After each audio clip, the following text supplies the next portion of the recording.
Good afternoon. Let the record show that we have a quorum present for the committee, and I'd like to call the committee to order and ask the person to bring in the next witness, Mistress Gloria McField-Nixon.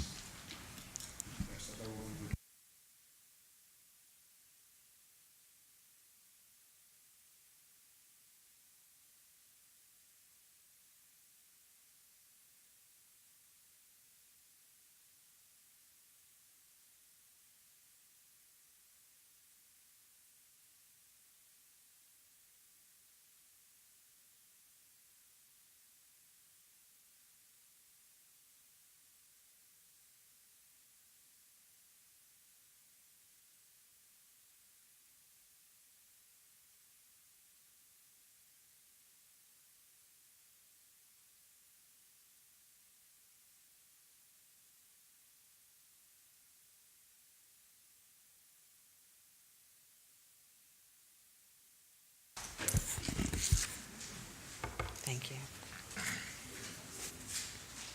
You need me to say my name as well? No, just read what's there. Okay. I swear by Almighty God that the evidence I shall give to this honorable legislative assembly shall be the truth, the whole truth, and nothing but the truth.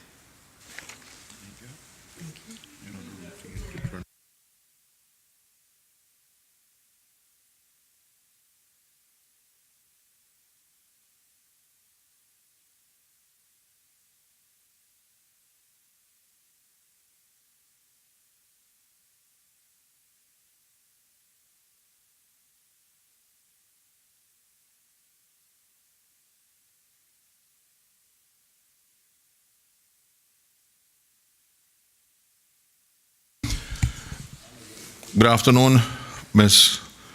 You don't mind if we call you Miss Gloria, or do you want the full title, Gloria McField-Nixon?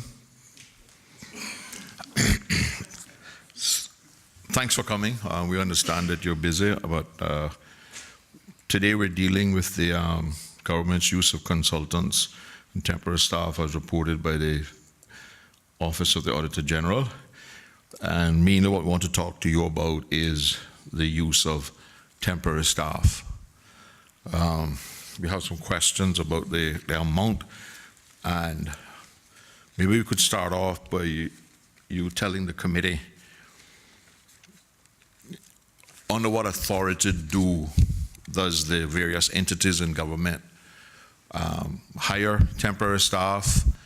Are they established processes that they need to go through, or is it left up to them? And do they involve your entity, the Port for the Civil Service, for guidance or assistance in recruiting these temporary staff? Thank you, Mr. Chairman. Gloria McField-Nixon, Chief Officer for the Portfolio of the Civil Service. Thank you for the question. Mr. Chairman, I'd like to say that the temporary staff that are referred to in this report refer to staff that have been procured or hired from private sector companies. That is distinct and apart from what our public service management law allows in terms of persons' ability to make temporary emergency hires, as it were, without open competition. The ability for us to be able to hire returning graduates without open competition, and the ability to make longer-term emergency hires without open competition. So the public service management law, which is our employment legislation for the civil service, contemplates and allows persons to be able to be appointed without going through the normal recruitment processes. And the checks and balances that are in place there is that those hires require the approval of the deputy governor. The deputy governor realizes that that is a significant discretion, and so he retains that authority with the exception of our summer interns program. In that case, to encourage the take-up of young persons, particularly during the holiday periods of summer and Christmas, the deputy governor will delegate his authority to appointing officers to be able to directly hire student interns over the period. But for all all other processes, he retains that authority himself. And we do facilitate a number of persons being hired, typically on a temporary basis of 3 or fewer months, where cases arise for vacancies that may come about and need to be urgently filled. The numbers that I have here is that in 2012-13, the Deputy Governor facilitated 29 such approvals. In 2013-14, 41. In 2014-15, 49. And in 2015-16, 62 such approvals were given. So this demonstrates that within our processes, there is the ability to hire someone if an urgent need arises and you need to be able to fill a position quickly and temporarily. This temporary hires, what we're talking about here is, like you said, people they hire from the temp agencies in government. Well, some of us on the committee are of the view that maybe it would be more effective if government had a pool of people employed permanently who provided this temporary relief to these agencies, as opposed to going out and paying the high rates that some of these temporary agencies charge when they're paying the Caymanians that they have employed, in some instances less than 25 or 30% of what government is paying them for the person per hour. Has any consideration been given to that kind of an arrangement where you would have people that were employed full-time, for instance, maybe in your portfolio, who other entities in government could call on when they have speaks of demand for, like, for instance, secretarial staff? Because one of the agencies that we understand that does a lot of this is agencies like the DPP. When they hire secretaries to help type up court cases and all that sorts of stuff. But even there, we get reports that some of their temporary staff is on there for much longer than 3 months. And they usually have, the last time it was, I checked on it, they had like 3 or 4 of these temps, some of which had been there a year, 6 months, etc. And Caymanians who were sent there by the temp agencies tried to get, in particular the DPP, to hire them on full-time in one of the temp slots, but they were not. But they were unsuccessful. Although the DPP was quite happy with the performance of the Caymanian as a temp from one of the agencies.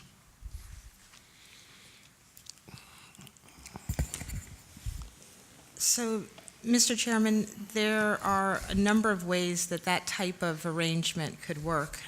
It could work, as you suggested, where we keep on our payroll persons who are essentially floaters and would be going to other departments when they're needed. As you're aware, that has not been our practice, but it doesn't mean that we do not share resources where there is the ability to do so. So, for example, for HR, if there's a particular need in a department and someone has gone off on study leave or someone is on maternity leave or sick leave, it is our practice to either provide cover from our offices within the portfolio of the civil service, or to loan a person out on a form of secondment to cover that. So where we have those existing resources within, it is possible, and it is routinely done, that we would share those services to cover on behalf of someone else, or where a department goes through particular peaks and valleys. So Department of Education has particular peaks with its recruitment. Not every year, but in some years they would ask us to assist, and we would do that.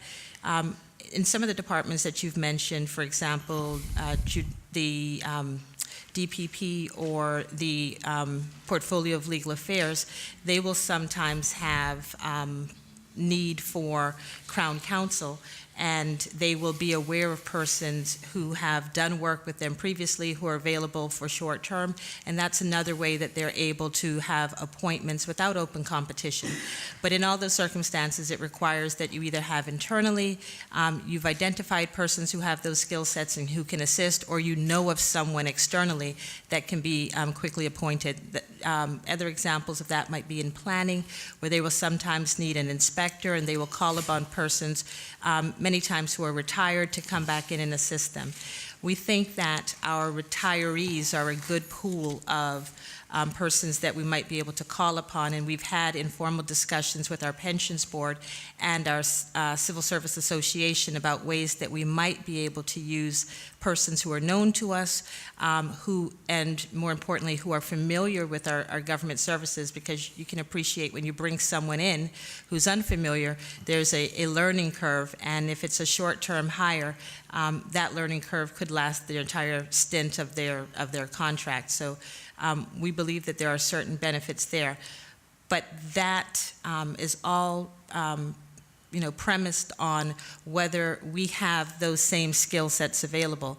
Sometimes the skills that are needed are not in abundance or present within our civil service, and going outside is necessary.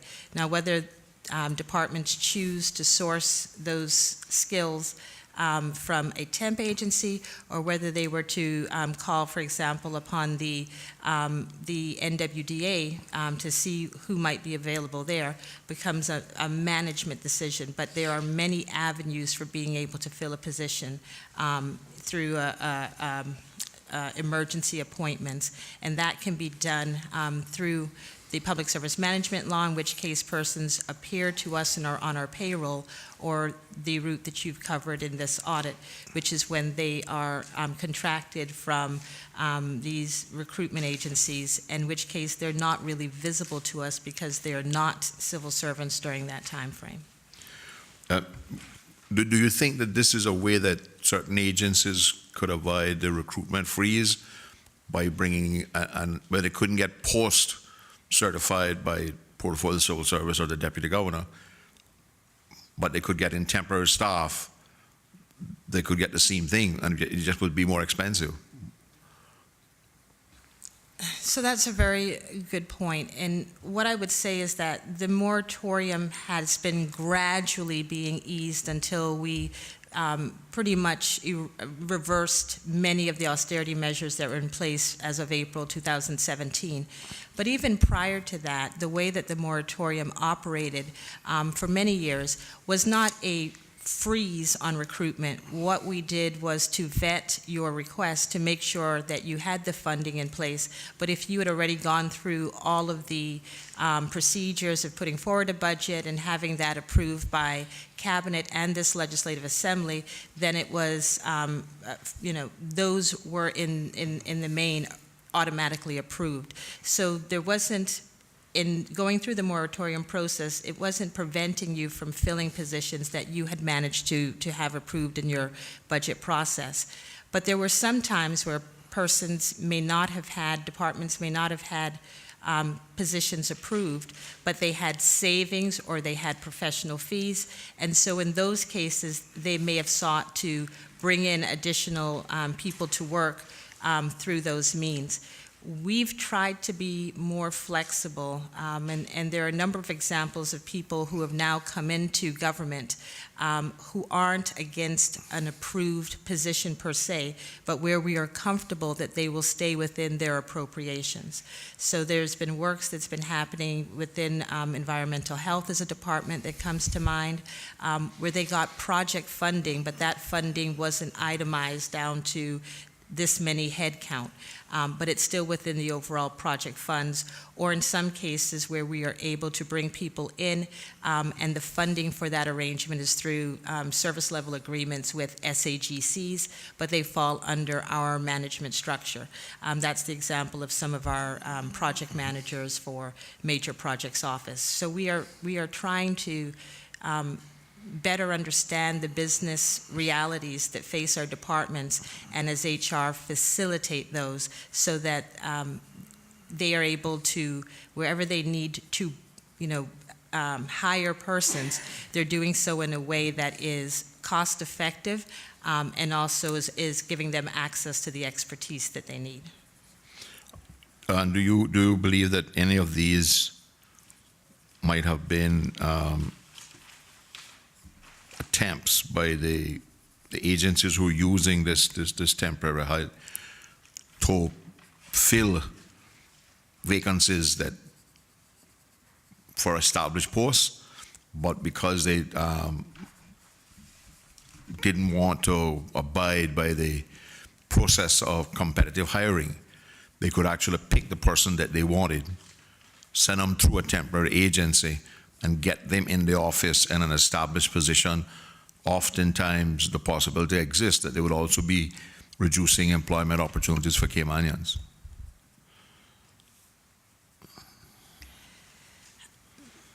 Mr. Chairman, that's a very specific scenario that you painted that, again, because these individuals are not visible to us, they're not coming through our payroll systems, we wouldn't have the same wherewithal to identify the type of mischief that you are suggesting. They're not a part of our HR framework because they're procuring them the way they would other services.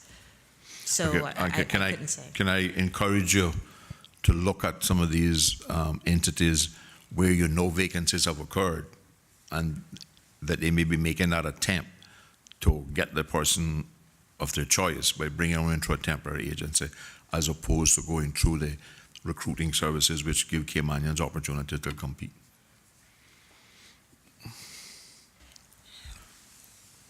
Any other questions? Yes, Mr. Chairman. Through you, Mr. Chairman, and again, grateful to Ms. Gloria for answering the question in terms of giving an idea of the circumstances why temporary staff and consultants are from time to time required in the public service. I think you are well justified in stating that whether it be the size of the public service or the population base, we simply do not have access to the kind of expertise, opinion, or guidance that may sometimes be required in government, whether it be, if we look over the last 5 years, 2012 to 2017, we've sought advice on healthcare systems, whether it be good or bad. We sought advice on waste management systems. We've sought advice on bringing financial statements up to date and more current. But I think the question that the chairman asked at the very beginning is the pertinent one that still requires an answer as it relates to what is the process involved in deciding on bringing in, whether it be temporary staff or consultants, because in the absence of that process, I think it opens the door for the 23 consultants that the Auditor General's office reviewed being open to speculation or mischief, because there has been a lack of process. And if I could expand on what I mean, according to the Auditor General's report, of the 23 consulting contracts maintained between 2012 and 2017, just 6 of those were found to have a business case or a justification for why they were needed. 17 did not, accounting for some $12.2 million. 8 of those 23 contracts were considered sole source bids, presumably suggesting that there were no other companies deemed capable of providing this guidance. And a further, I think it was 7 of the 23 were only subjected to lawyer scrutiny. That is, of course, looking at the business cases that were provided. I think the absence of these key aspects of governance and process to ensure both accountability and value for money were missing. And I think that was what jumped out at me most predominantly in the Auditor General's report. And I wonder if you can explain whether or not these are things that are required, and or if they are, why weren't they applied in the overall 23 contracts that were issued? Or were, sorry, the 23 contracts that the Auditor General's office reviewed between 2012 and 2017.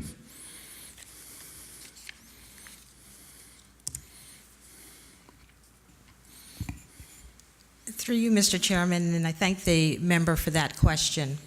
I want to be really clear about the types of contracts that I am speaking to, because those are the contracts for temporary hires, which the Auditor General's office in their report have broken out as a subcategory of other types of procurement contracts. Generally for procurement, and I'm sure a number of persons have spoken to this, the government has made significant strides to improve its procurement practices, including the very first threshold to be met, which is the justification of whether or not this particular work needs to be done through external sources, and you've alluded to some of the reasons why. But when you're getting down to the temporary staff, that's a different sum, as I've understood it from the report.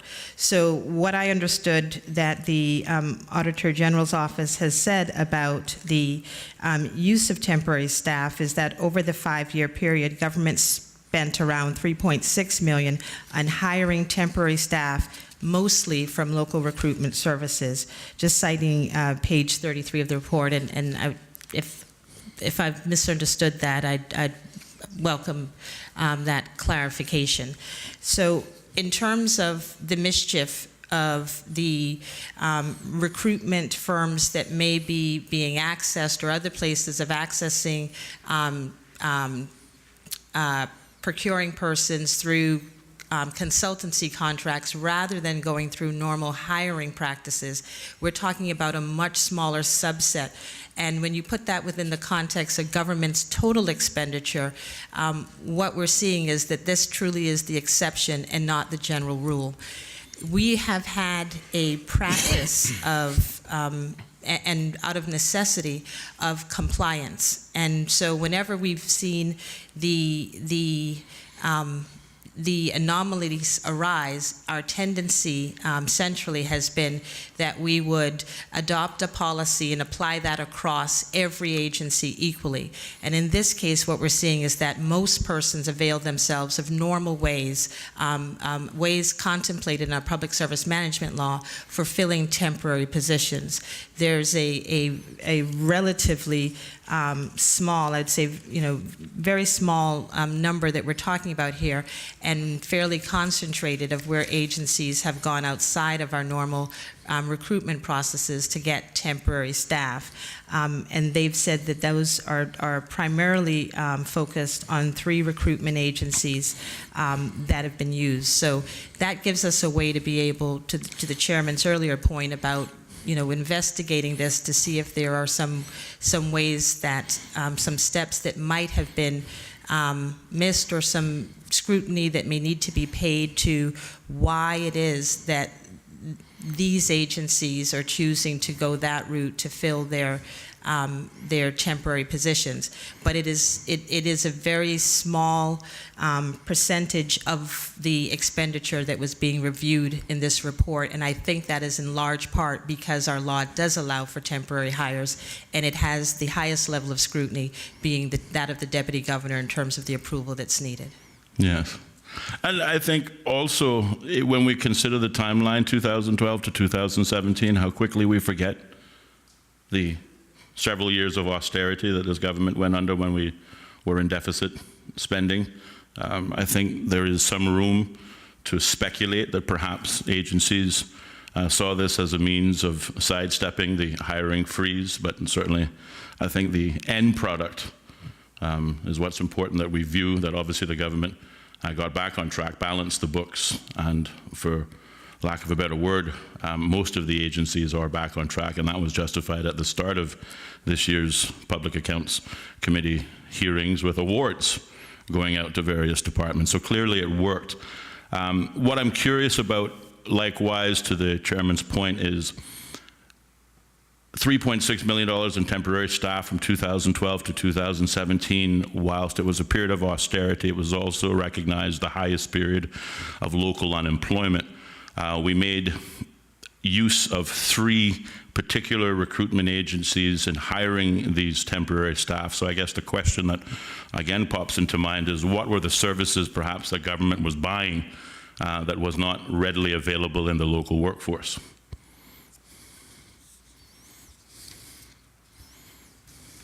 Mr. Chairman, through you, I couldn't speak definitively to what these contracts were for. I can tell you that in the positions that are visible to me, I know, for example, we had at our front desk for a period of time somebody who had been sourced through and when I say our front desk, government administration offices, someone who had been sourced through a local recruitment firm. What I can tell you is that that individual was also Caymanian. And what I can also say is that that person had been regularized through our normal recruitment processes to come on board as a civil servant. So not all of these contracts would necessarily have been placed or been awarded to persons who were not Caymanian. So it may very well be that even through this means, we may have been addressing unemployment amongst Caymanians within our community. So because they're not showing up in payroll, I don't have visibility of the details that go behind the numbers that have been reported by the Auditor General. I'd certainly welcome having that information in order to look at whether there is something here that I think is more suspect. But it is clear that this is not widespread, and I know there's been some concerns about why it might be increasing. And I think in looking at our own headcount numbers, this would have mirrored the demand for labor within the civil service generally. So our own headcount would have gone up in 2015-16 and again in 2016-17. So, is this something that we need to look at? Absolutely. But I think we've already paid a significant amount of time, attention, legislation has been put into improving procurement generally, and we are making a conscious effort within HR to be business facilitators and not to create another policy simply for the sake of there may be a handful of persons who aren't making sound business decisions. It may be that the better outcome for the civil service is to come alongside those individuals than to penalize the vast majority who seem to be able to fulfill their business needs using a public service management law. And even where we have individuals who've gone outside of that, as the example I've illustrated shows, they then may, like in the case of our own facilities management, then avail themselves of regularizing that so that it truly is a temporary situation. So I would like us to be able to do what the chairman has suggested, which is to answer the question, because I think this is what happens, why persons may not always avail themselves of the ability to make a temporary hire without open competition. I think it's because they may not know who has that skill set. So if we can work with various groups, including our retirees, to have a better catalog of the types of skills that exist, so that, similar to what happens with a supply teacher, if you have a vacancy that's cropped up on short notice, you have a group of people that you know have the skill sets and you can call upon them. And I think that we can have greater impact by working with others, such as our Public Service Pensions Board and our Civil Service Association, to close that loop. There are others who have common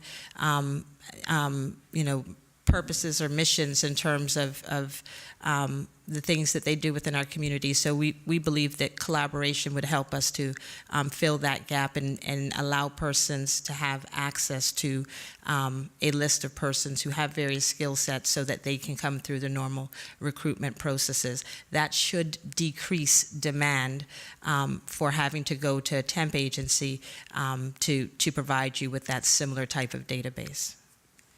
Just one final question, Ms. Gloria, and I thank you very much for the stated point that much progress has been made at addressing the processes that may have been identified by the Auditor General's office as being missing.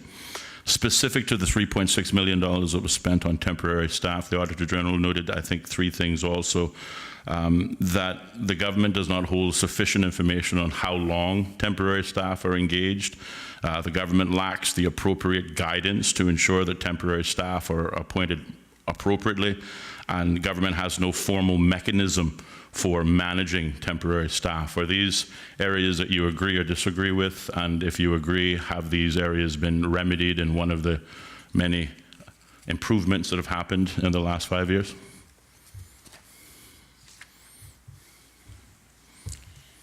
So the Auditor General's comments about temporary staff, again, are relating to the ones that are hired through these types of recruitment agencies. To be perfectly clear, we retain detailed records about persons that are appointed by the Deputy Governor on a temporary basis, who employs them, how long they stay, and if they go into a permanent or longer-term contract, the means by which they do so.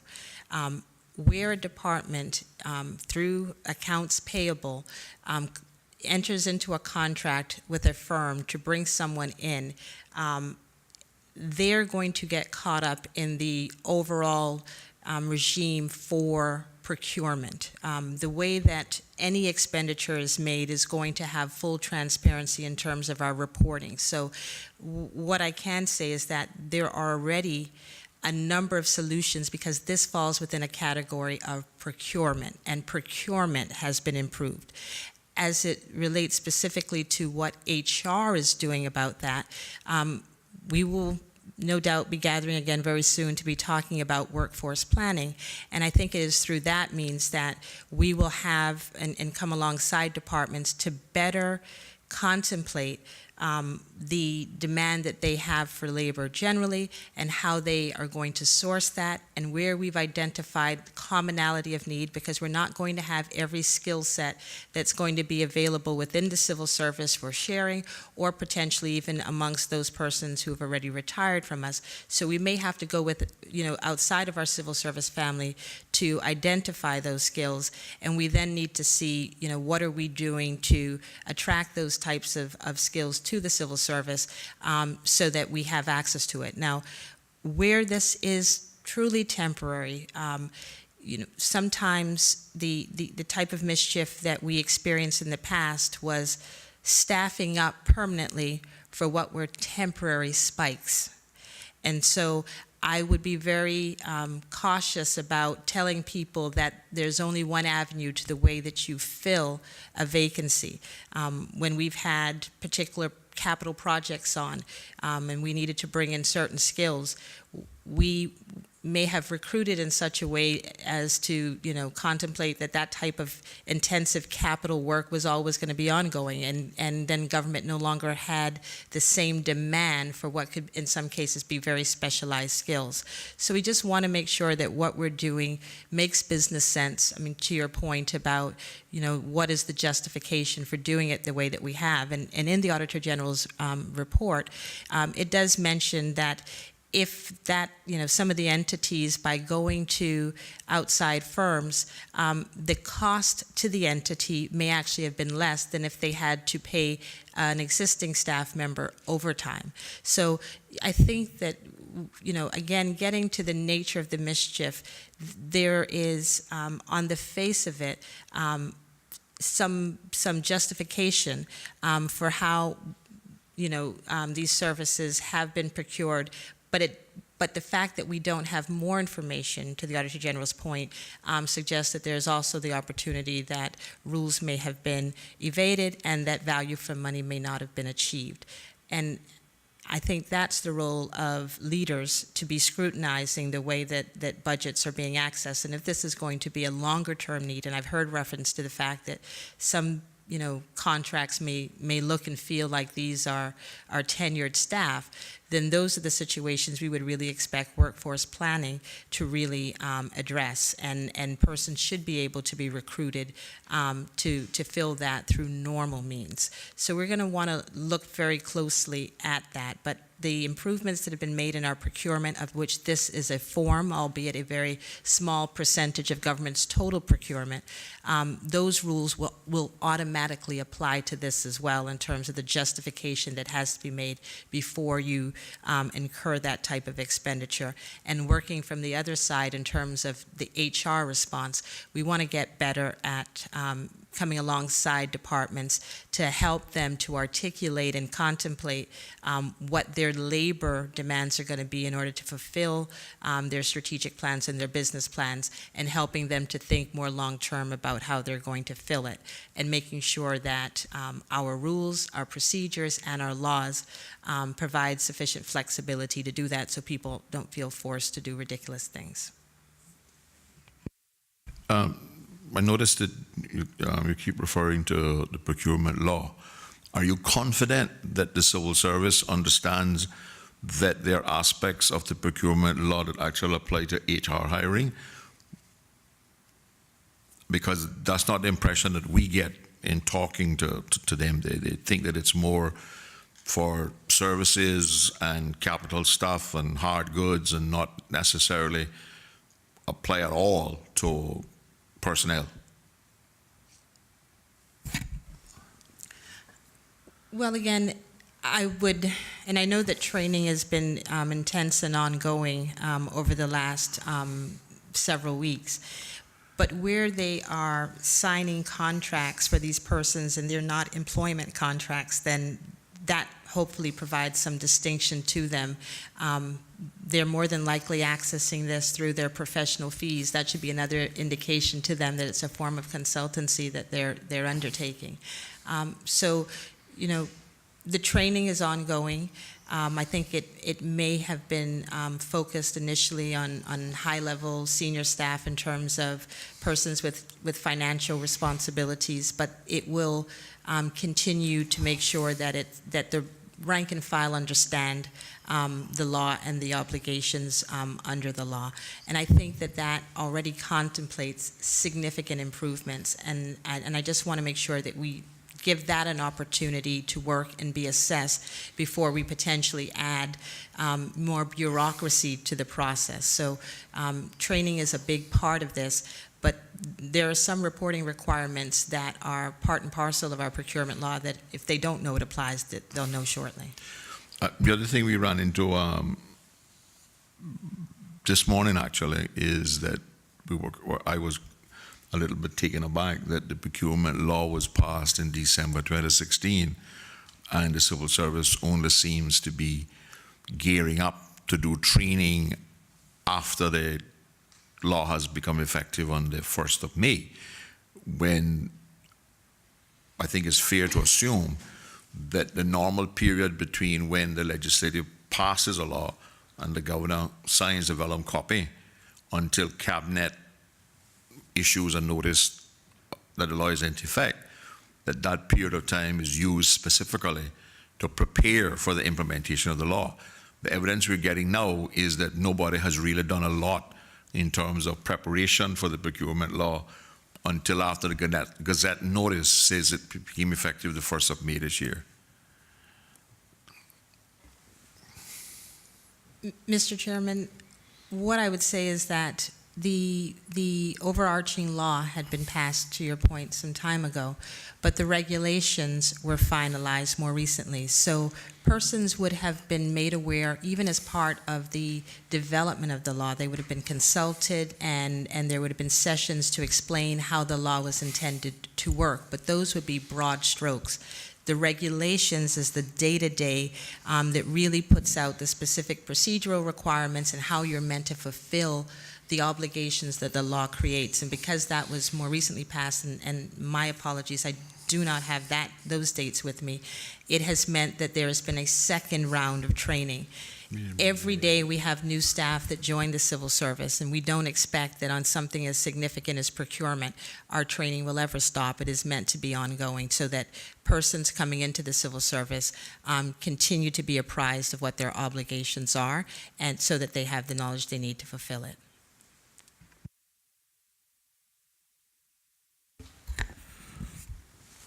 When I look at $3.6 million over 5 years, that's $720,000 a year, $60,000 a month, $15,000 a week, and $3,000 a day.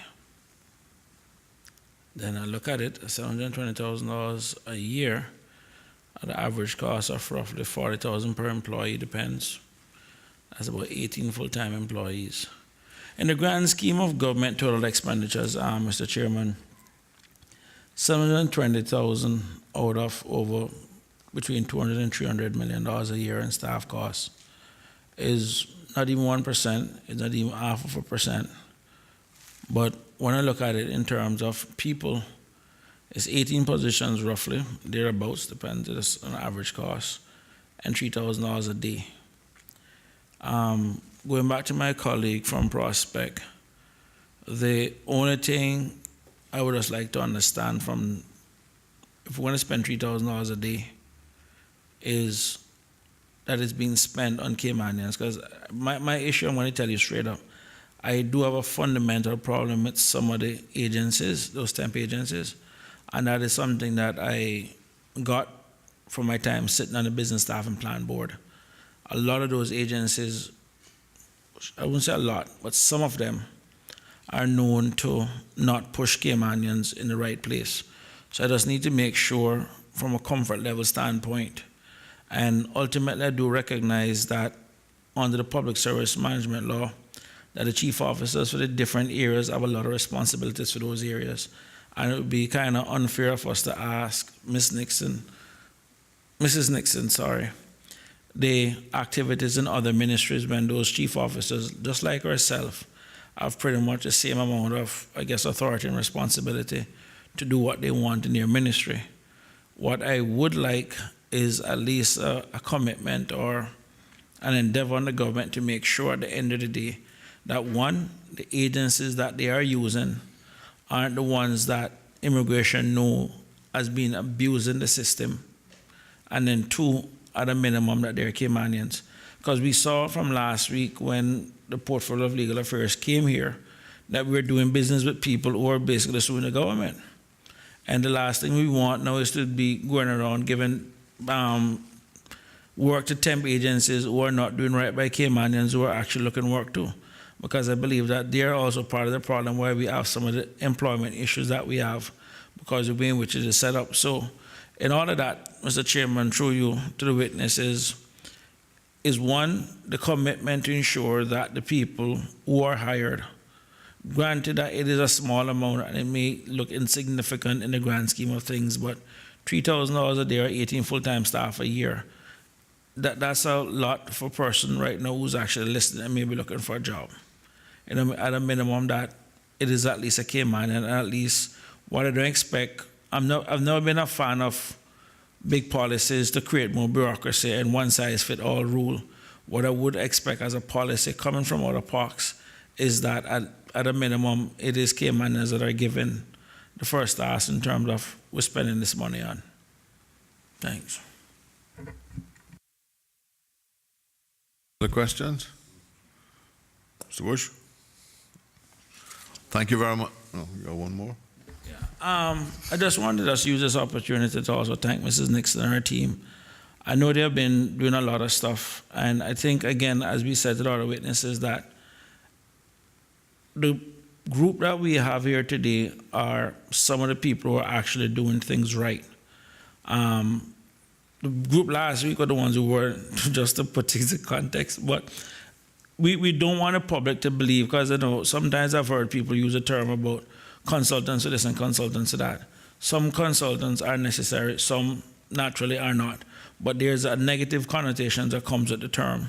And the one thing that I would want to take away from this is that if we're going to be spending $34.5 million or roughly $35 million over 5 years, which is $7 million a year, it highlights the importance for the civil service who's supposed to be providing the technocratic expertise.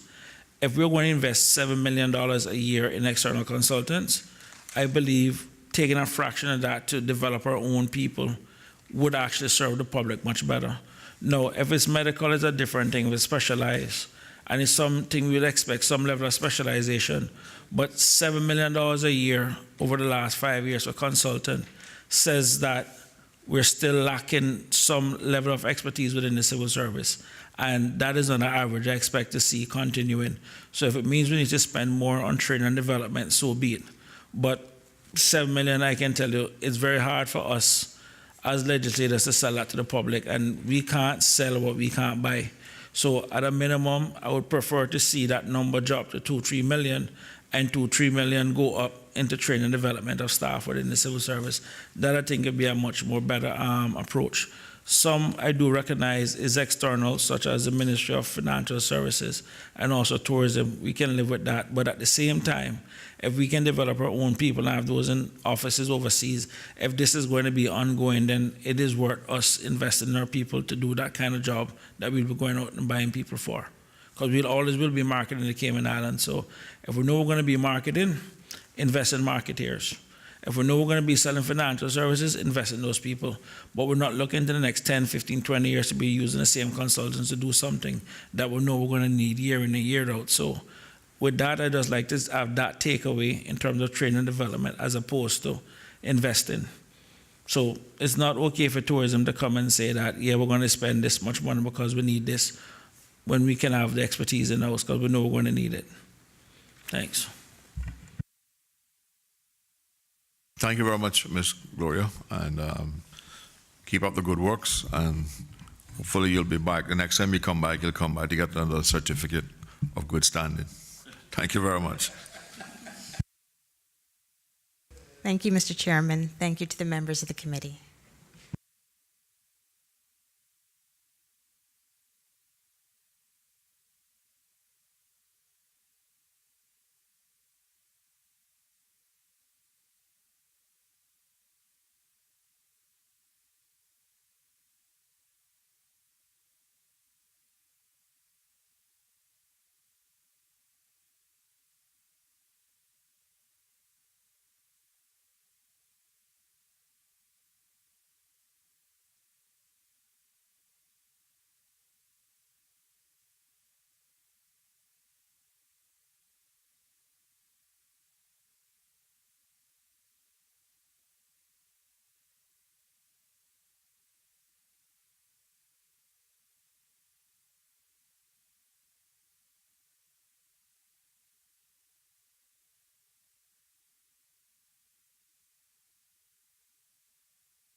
Mr. Marin, thanks for coming back, sir. We have a couple of more questions for you.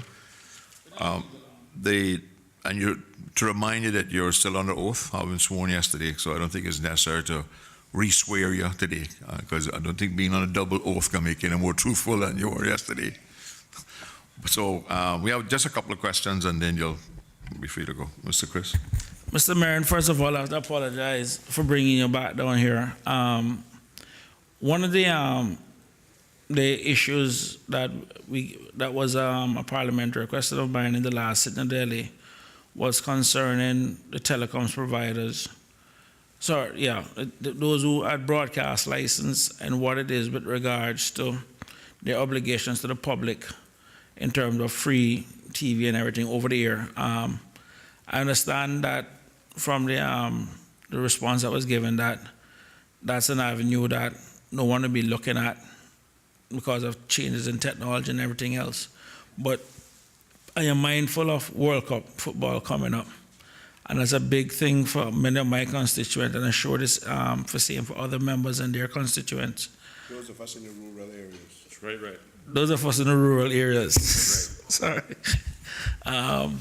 The question is, I understand from media releases that the entity that has the rights to the World Cup football has worked out some arrangement with the other providers to have those 5 games, at least I think the opening, the 2 semifinals, and the finals, is that right? Or yeah, and I think plus the third place would be the 5 games free.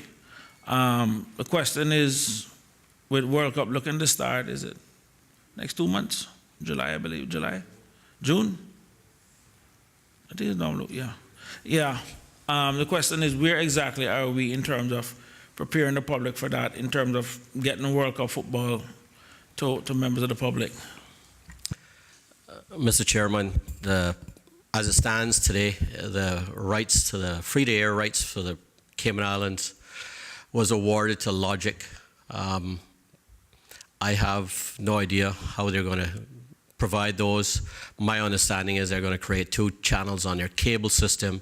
So if you want to watch those games, I think it's only 4 that they're actually making available through free-to-air. I do not know that they actually even have a free-to-air channel. So if you want to watch the World Cup in the Cayman Islands, you're going to have to subscribe to Logic. I brought this up to the regulator on more than one occasion. I've made him aware of this situation because it's more than just this one case. You know, we were licensed. Hurley's TV was licensed to a free-to-air channel that we bought from the same company, Logic, back in 2015. Before they granted my license, they were very specific as to what we had to do that would be considered local content and free-to-air, what our obligations were. We've basically done all that we can as far as that. I think the only thing in the license that we don't do is we just can't afford to do local news on the weekends, but we do, you know, four hours of content, some night 5 hours of content per night. Logic doesn't do any of that, and they've been, I think this is the only rights that they've actually acquired since we've actually bought the TV station from them. So, you know, I think the regulator should have stepped in on that and said, if you're going to do this free-to-air rights, you're going to start acquiring content, you need to have the same license and make the same obligations as Hurley's TV. We're required to produce X amount of local content, do all this other stuff, but if they can just nitpick and basically pick the content that they want, and it's being done so they'll drive subscribers to their cable system when it should be available free-to-air to the masses. I think that's absolutely wrong. In other words, you're telling us that the free football is going to be like free government TV. It is free if you pay Logic their monthly subscription. If you don't pay Logic their monthly subscription, you don't get it. Mr. Chairman, I think that's exactly, you've hit the nail on the head. Some time ago, there was some there was, the ICTA said they were doing consultations on a definition of local content. I don't know why that was necessary, but I think they said they were doing some kind of survey to find out what the people meant by local content, because as I understood it, when the TV license were granted, when we were in the government, way back in the 90s, there was a requirement that you had to have at least one over-the-air free channel, and you had to have basically 24/7 or local content on that channel. Has that been changed in, for instance, you all know who have gotten a more recent license? I think their approach on that has changed. They did a consultation, I think it's 2014, they asked for input on local TV and free TV. And in that consultation, they asked, you know, what should local TV consist of? Should every provider of subscription TV licensee be required to have their own free-to-air station? My input was that no, because this market can't support 4 or 5 or how many that would be TV stations. We need to worry more about quality, and you know, so I proposed that it was 1 free-to-air TV station, maybe even 2, and it had to be subsidized by the licensees paying a subscription fee, because they had an obligation to do local content and make this channel, this free-to-air channel, available in all our licenses. They seemed like they went down the path doing that when they gave us our license for Hurley's TV. They were going down there, but they have fallen short on that. And you know, you've got some cable TV operators that don't have any local content on their channels, or you know, they don't even offer that. So they did define what local content had to be, and in our license.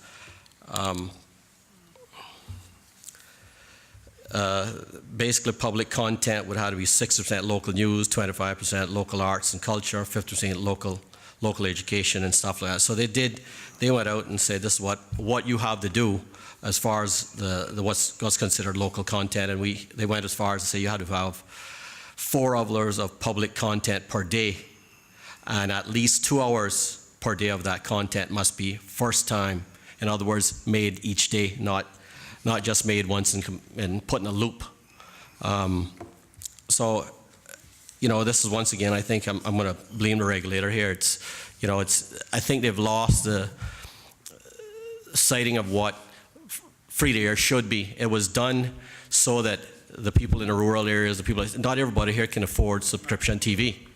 And that was there to ensure that those people had some TV, some sort of TV. And now, I think what they've done is they've stripped that out of the cable TV providers, and they're no longer required to do that or even play it. And it's another burden falls on me.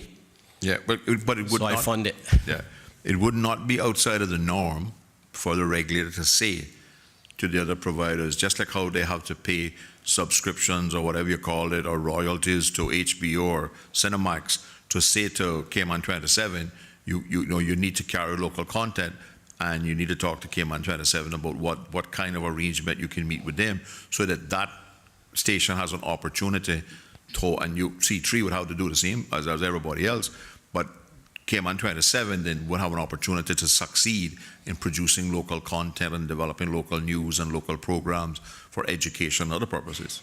Mr. Chair, that's correct. They should, when I looked at buying this by the TV station, I met with the regulator on numerous occasions. I pointed out to him that it was almost impossible for a free-to-air station standalone to generate enough revenue and to produce the content and acquire the content it needed to be successful. And I had a very open book policy on that, showed them what it would cost to operate and what we thought the cable TV operators should pay a subscription fee, because every channel they have on their things, they're paying a subscription fee. They may have a few that are free, like maybe the TBN or something like that, but everything else from HBO's, ESPN, World Cup, they're now paying for. They bought those rights for that. So yeah, it should be a fee. Classify Cayman 27 as a must carry. They're now required to put that on all their packages, and then pay us a subscription fee. That's common. United States, Canada. UK is a little different. They charge everybody a subscription fee in Canada to support BBC in their channels. So that's definitely not out of the norm. Right. And they could do the same thing with the government TV. Yes, sir. It should be. Any other questions? Yeah, Mr. Chairman, certainly thank you for the opportunity. When the initial discussion took place, obviously it was largely questions to off-reg, and I had to, of course, recuse myself as councillor with added responsibility for off-reg. But as councillor, I have no responsibility, oversight or otherwise, over private sector companies. And I just wanted to ask a question that I think is relevant to whether or not, as the witness has identified, the regulator could be doing enough. Yesterday, Mr. Mayor, you stated over and over the reason why Infinity Broadband Trading as C3 has not completed its license obligation to roll out broadband service to the entire island, including the rural constituencies in the Cayman Islands, was because the regulator had not done enough. Again, to the question by my colleague the member from Boddentown West when querying questions of the World Cup, it's interesting that, again, the reason why World Cup will not be available across the island is, again, the regulator's fault. You mentioned yesterday also that the biggest hindrance to your rollout are your make-ready costs, which is, again, prohibitive, to say the least. And I don't think anybody disagrees with you in terms of some of the challenges as it relates to data link. And I think that is identified by the decision made by the regulator to suggest data link was being prohibitive with other licensees. Of course, they've appealed that decision. But getting back to your statement that the regulator has not done enough to facilitate new entrants to this broadband market, is it not accurate to state that in November of 2015, the regulator agreed to amend the licensing contract for Affinity Broadband to allow it to put in place its own infrastructure? And as a result of that amendment, there are only 2 companies in Cayman who are allowed to erect poles, that is CUC and now Infinity Broadband. Is that accurate?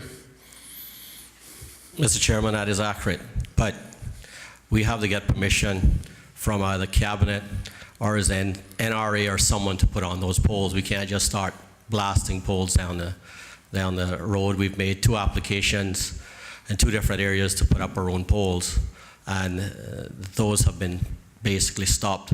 No progress has been made on those.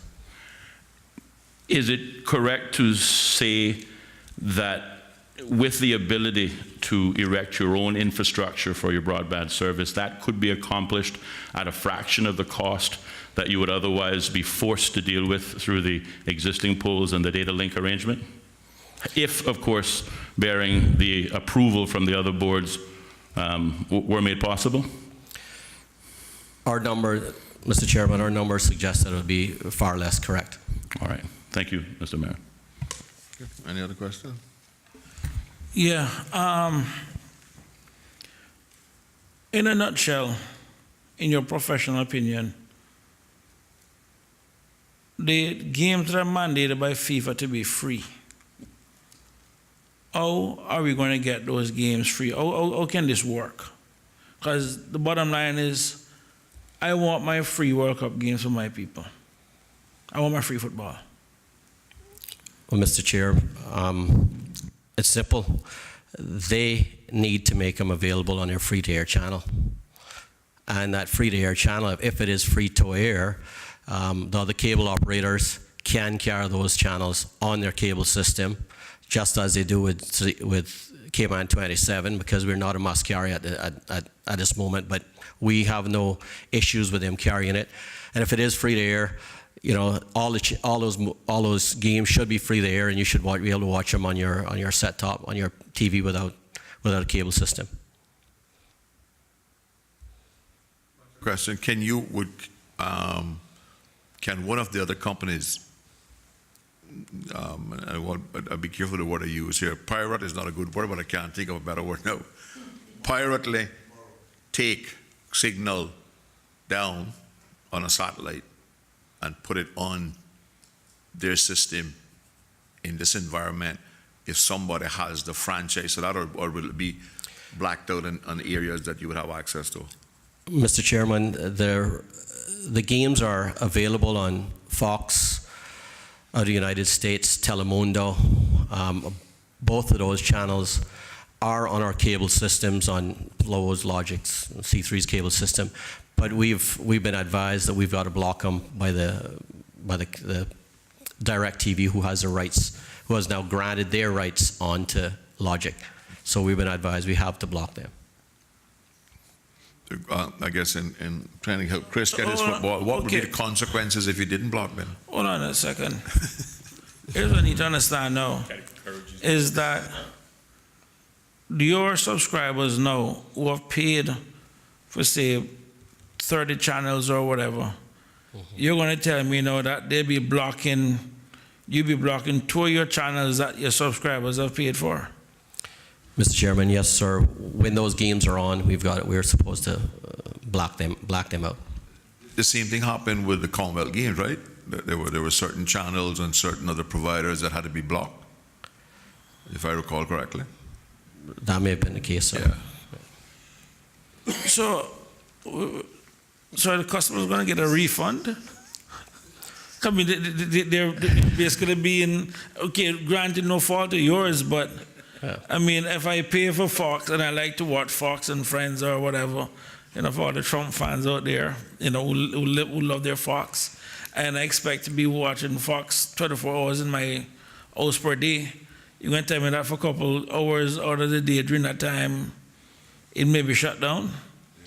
Mr. Chairman, there's content rights, and everybody is allowed to buy them. There are two forms of content rights. They're the cable TV rights, and then there are free-to-air rights. And what's happening here, they're mixing both. They're allowing cable operators to buy both the free-to-air rights and the cable rights. So that's how they're doing that. It's mostly sports that you're going to do this with is large sporting events. They won't say block your friends So or your family guy or anything.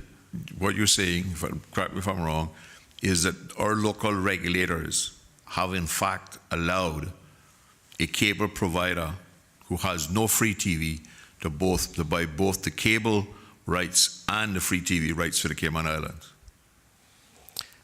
That would seem so, sir. I haven't seen the contract, but I've been told that I've gotten the notice that we have to block those channels, that only Logic has those But games. Well, I would tend to agree with you that it should be up to the regulators to intervene and say, we have no problem with you, a cable provider, solely, buying the cable rights, Absolutely. but the free-to-air, which you cannot possibly deliver under the present circumstances, you cannot purchase them. And they should so inform, what's your thing, World Cup? Direct TV or World Cup or whoever it is, that they cannot sell that component to a company that has no ability to do it, because all they're doing then is forcing you to go to their cable channels. Mr. Chairman, I wrote a letter to the ICTA stating that a long time ago, that they've got to protect the free-to-air rights and not allow these people that don't have a free-to-air channel to buy the free-to-air rights. Have you gotten a response? No, sir. Okay. Maybe we can help with that.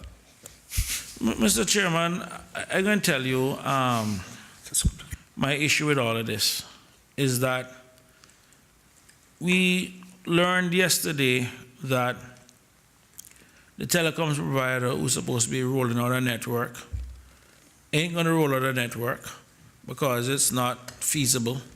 And by the way, I don't want to hear any of you guys referring to Bordentown and Bordentown West as no rural area again, because or West Bay.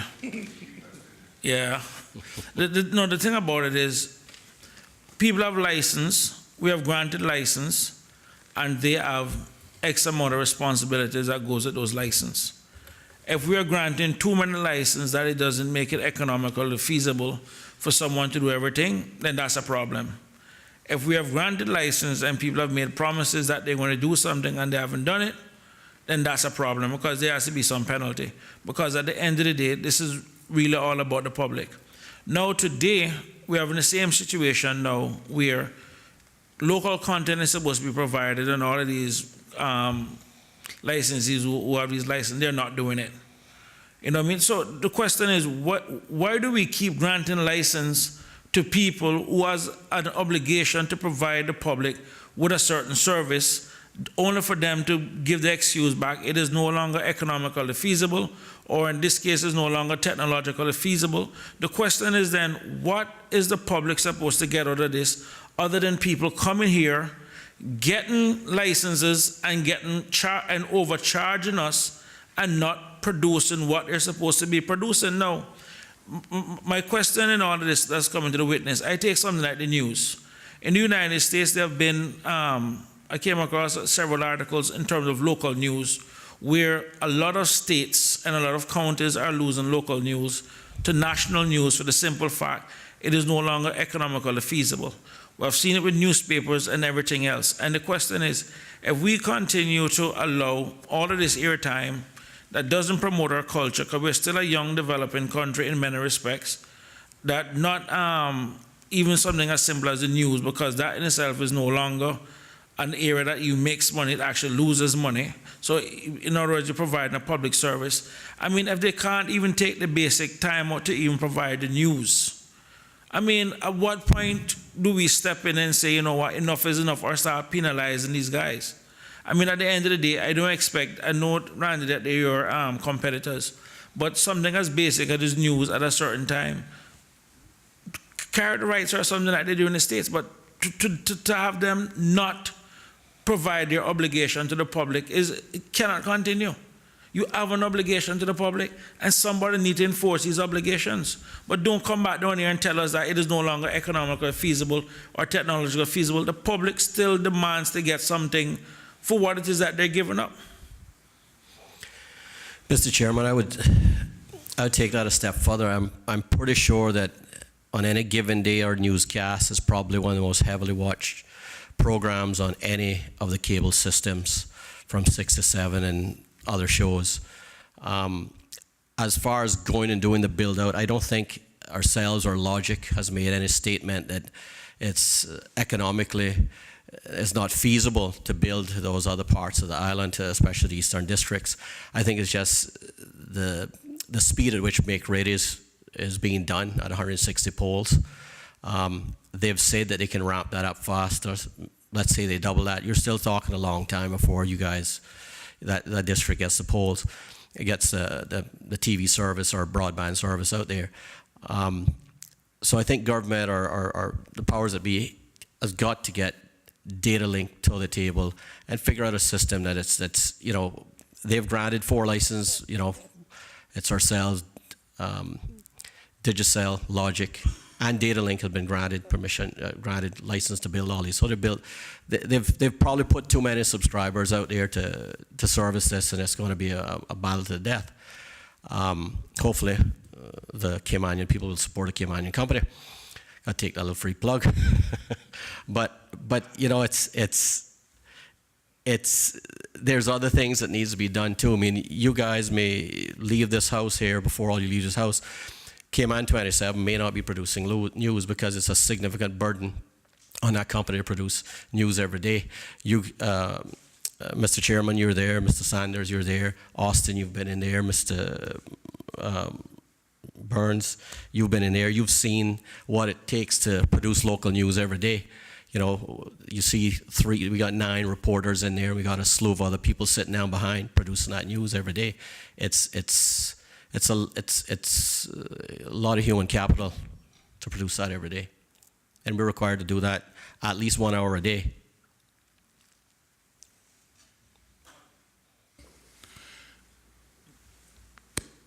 On the issue of World Cup, just because we're airing the subject out. On the one hand, I think there is grounds for agreeing with the witness and those in the committee that, you know, blocking 2 channels that subscribers in Cayman have paid for its use may present a problem. But certainly, likewise, as popular as the World Cup may be, and I too would be watching as many games as possible, hopefully free, but we also adopted copyright laws in the Cayman Islands, and I don't think it would be appropriate at any given time to encourage the regulator to turn a blind eye to potential copyright infringement. And I guess the question that would come from this to the witness would be, would you expect the regulator, in this case OFREG, to enforce the existing copyright laws, whether it worked in our favor or, in this case, not in our favor? Well, we've been told that we can't broadcast them or make them available in our cable system. We plan on doing that. You know, the same thing happened to us with the Olympics. We had to take legal action to get them to be forced to pull off that broadcast that they were told to be blocking. We will block it on our channels. You know, it's so unless we can get some rights from Logic to broadcast those, C3 won't have those games.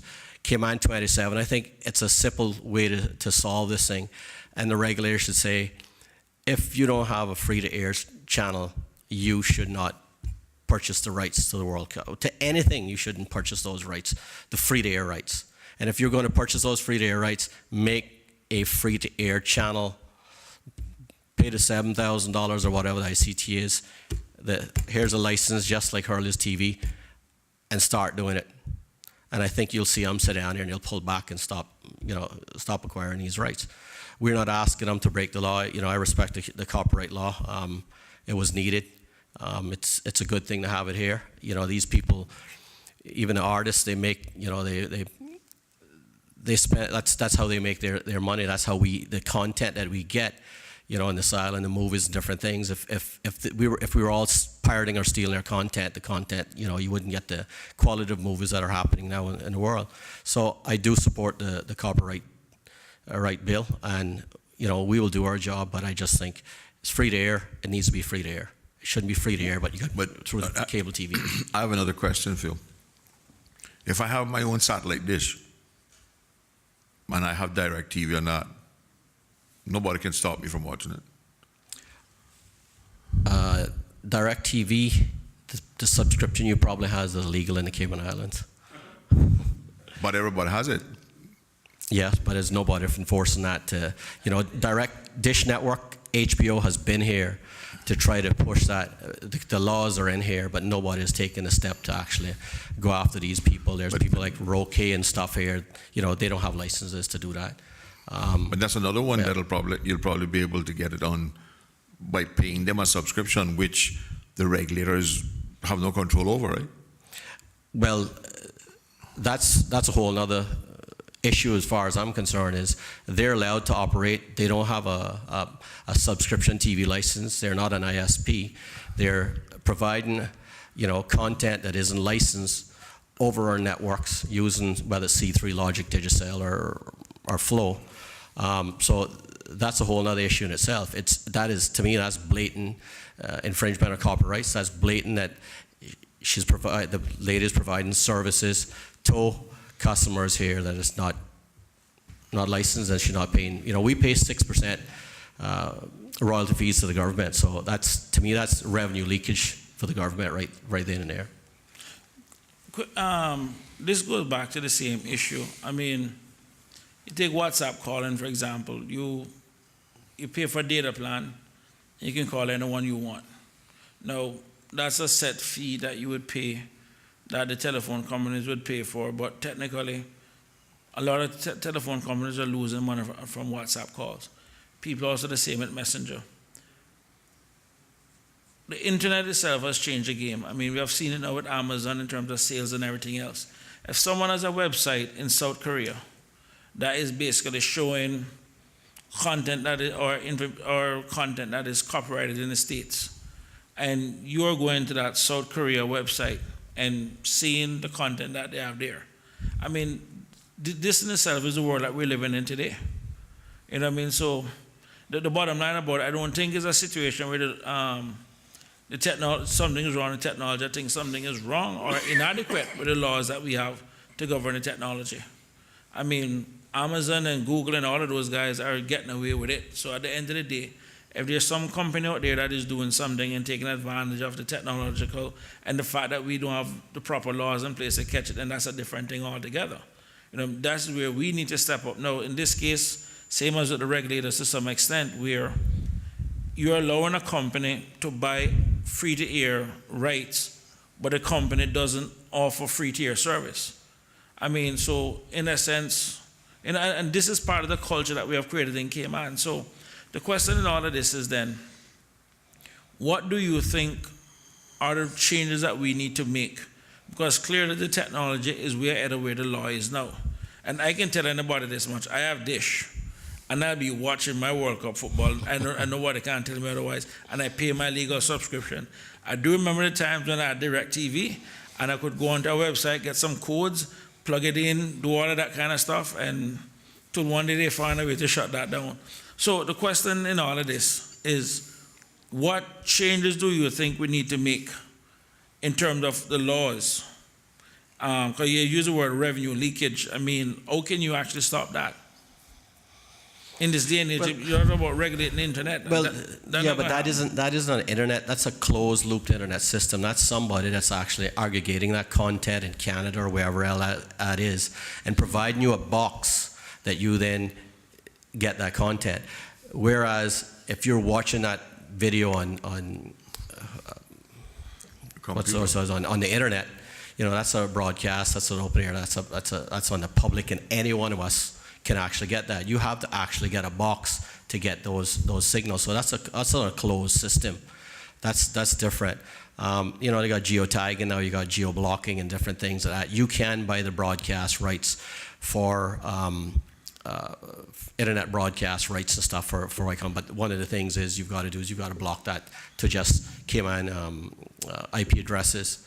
And just like everybody, every country, the Cayman has been assigned ARIN numbers, which are IP addresses that are assigned to the Cayman Islands. So you know what your ARIN numbers are, and you block everything else out from that. We did that, with the World Cup on some of the things we did. You just got to do that. I think a strong VPN, I can tell you. Mm-hmm. You come to my house, you swear you in Miami. I got strong VPN, so because it's the only way I could get my But you go to 0123 movies, you can go there right now and watch the latest one, Avengers Infinity War, all of them up there. So the reality of it is, the technology is there. I mean, and it's making the world smaller. So these will be some of the challenges now. And the point that I'm making in all of this is that recognizing where the technology is going is important for us, therefore, to have access to this technology. That's the reason why the broadband issue is a big thing for me, because educationally it's something that we need. To live in an information age, this is something that we need. And then having these little drip speeds when everyone have all of these things coming down and being left out, I mean, it's really unacceptable. I mean, the speeds that we have compared to what other people have, we really need to do a better job than this. And it is important for me, and I think also to the public, that at least companies such as yourself find a way to become economically viable. And if it's a case where someone has a license and they're not doing what they're supposed to be doing, take the license from them. I mean, because we're going to end up in the same situation now, because I can tell you, I suspect it's just a matter of time, and I'm sure you have had conversations about whether or not to keep your news divisions or not, but it is a public service, and I would hate for us to end up losing local news so I don't get stuck watching CNN, Fox, or NBC, or something else, and God forbid, I only got the newspapers to depend on for news. So this is something that's important, and but typically like with everything else, is only after it's gone is when we miss it. So Rand, I really want to thank you for at least continuing to do that despite something not being profitable. And at the end of the day, and I will say this much, you're a Caymanian business owner, and whatever it is that I can do, I still believe that you should be given preference in this market as opposed to a bunch of foreign companies. I make that statement with no apologies, you know what I mean? And I think that is where we need to get to. So whatever it is that we can do to help you and your company as a Caymanian company operating within the Cayman Islands, and reinvesting your money here, as opposed to someone taking my money and charging my arm and a leg and not giving me the service and sticking that money someplace else, it becomes a no-brainer.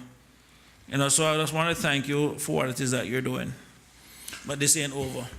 Certainly I would want to echo those sentiments of the member from Bordentown West, that I think we all in this room support Caymanian entities, and well, there you go. I agree. I'm just curious, because this has bothered me for some time, and I'm curious to know the private sector's viewpoint on it. You brought up Roque, and of course the members brought up Dish. As I understand it, the Dish network, similar to C3 or Infinity Broadband, are selling licensed subscriptions to channels that you pay for. But the providers of Roque or Amazon or otherwise are not selling subscriptions, they're selling or renting a box. And as such, the rules between subscription providers and box providers, I don't know the technical term for what that box and that service is, but the rules are different. I wonder if you can express your thoughts on that. Well, let's look at Netflix, because that's probably the easiest one. I mean, they have acquired that content. They acquire the contents for different parts of the world. That's why if you go to, in the United States, you may get a different set of content available to you there compared to the international content or wherever else. They're under pressure from those content providers to make sure that that content that they're licensing for, whether it's the United States, is not being watched outside the country. People are buying hide my IPs, doing different things like that. So, they're trying to stop that. That's a lot of it now. Yeah, a lot of them now are actually basically, you know, it's doing. They don't want to pay for content that they're not really supposed to be paid outside the state. So people are finding a way around that, but they have an obligation to the content providers that they're acquiring that from to make sure it's only watched in the territories they bought the license for. Now, for DirecTV, you've got a license right for that, but I guarantee you if DirecTV knew your address and knew that you were outside the United States, they would shut you down, you know, because they don't have it. So, so as long as you keep up your address in the States or wherever else, but they figure you out, they're going to shut you down. And that's just, you know, content is changing how you consume it. It'll get to a day where it's all available on you know, if you look now, Fox has their own over-the-top service, we call it. You can subscribe to that, and you can get all of the Fox content. Netflix, as you see, Netflix is developing more and more of their own content simply because the large content providers such as Disney and Fox and all are going, wait a minute, they're making all this money. We got our own content. We can do this as well and charge a subscription fee for it. So you'll see more of that moving towards that. And, you know, the content, the subscriber is eventually going to pay even more because the cable TV channels that you're consuming today and getting all this stuff, they're eventually going to go away, and more of these guys are going to come together and say, hey, this if you want to watch any of the Fox stuff, you got to buy it from us. So that may be $9.95. What we at C3 is building, we're building a super highway so you can get that content.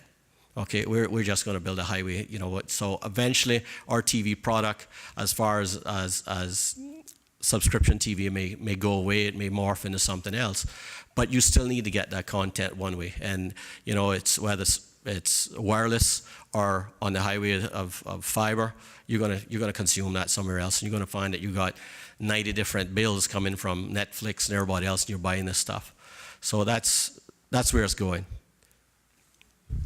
And just one final question, Mr. Chairman, going back to the rollout of your broadband services. We mentioned that, in your view, certainly the regulator could do more, but as it relates to your amended license, you also have to get approval from the NRA, and was the second board planning? No, it's NRA controls the road, and you know the ICTA license. As for that, we've made 2 attempts. The regulator has worked on us with that, but I think it basically stopped at the NRA. Just the NRA. Yeah, the NRA basically stopped that, and you know it didn't go any further there. But we've made 2 attempts on it. Okay. And I'm not sure, to be honest with you, whether we, you know, if you want to put up those poles, I think we should, rather than put them up as just telecom-only poles, we put up a whole other infrastructure of poles, and then, you know, CUC is coming across, touching our poles, and we're driving revenue out of that, so it kind of goes both ways. The question for you guys is, do you want a 2-pole system on all our roads? And that's just something I don't know whether, you know, they're not the nicest thing to look at. Yeah, and then poles tend not to move when it's your car come in. That's for sure. But I have one other question. Do you believe it would be normal or the industry would react favorable to this committee making a recommendation to government that the regulator encourage people who don't have free-to-air local content to subscribe to to that channel which currently produces local content?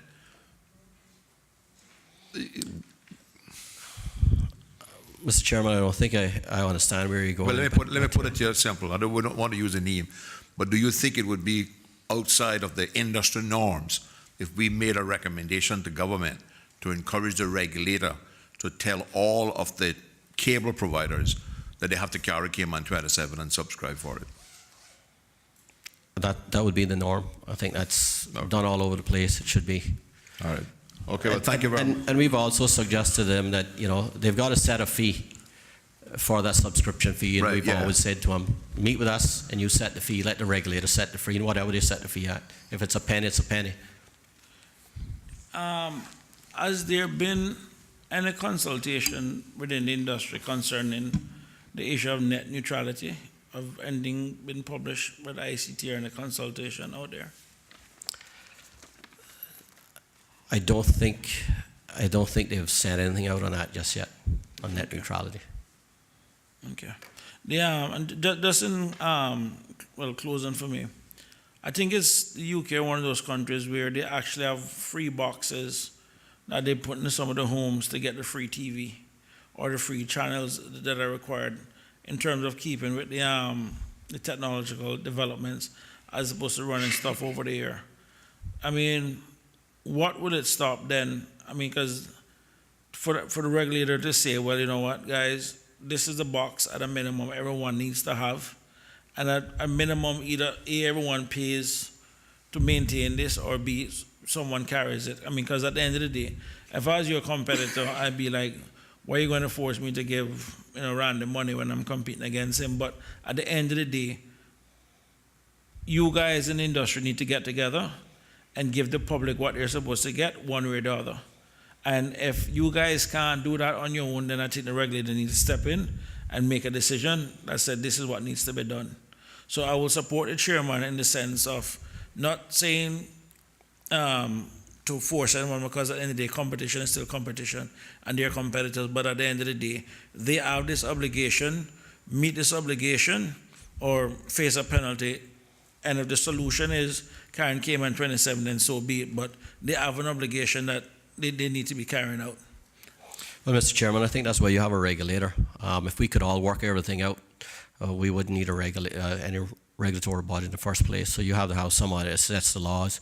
And I may have been harsh on the regulator, but like I said, they just need to say, this is what we're doing, this is what you got to, what's got to happen, and do it.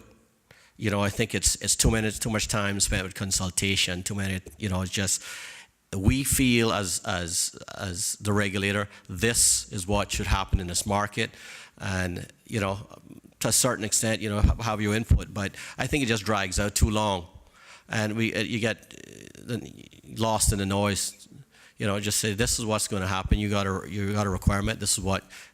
You got this license, your license said you had to have a free-to-air channel. We've moved away from that now, so we're going to put a free-to-air channel. It's going to be a must carry. And if you want to have a must carry, you go ahead and open a free-to-air station too. It's pay for a license, you go ahead and open it. So I think that's where the regulator needs to come to. And then the last part is it's you've got to get CUC to the table, and you've got to be realistic. It's draining on all of us. We're trying to build as fast as we can because we need to acquire as many customers as we can. And having 2,000 customers isn't paying the bills, isn't the way I call it. We need 6,000 customers to get to break even. Great time. Thank you, sir. But the committee is adjourned until you have sometime in the future.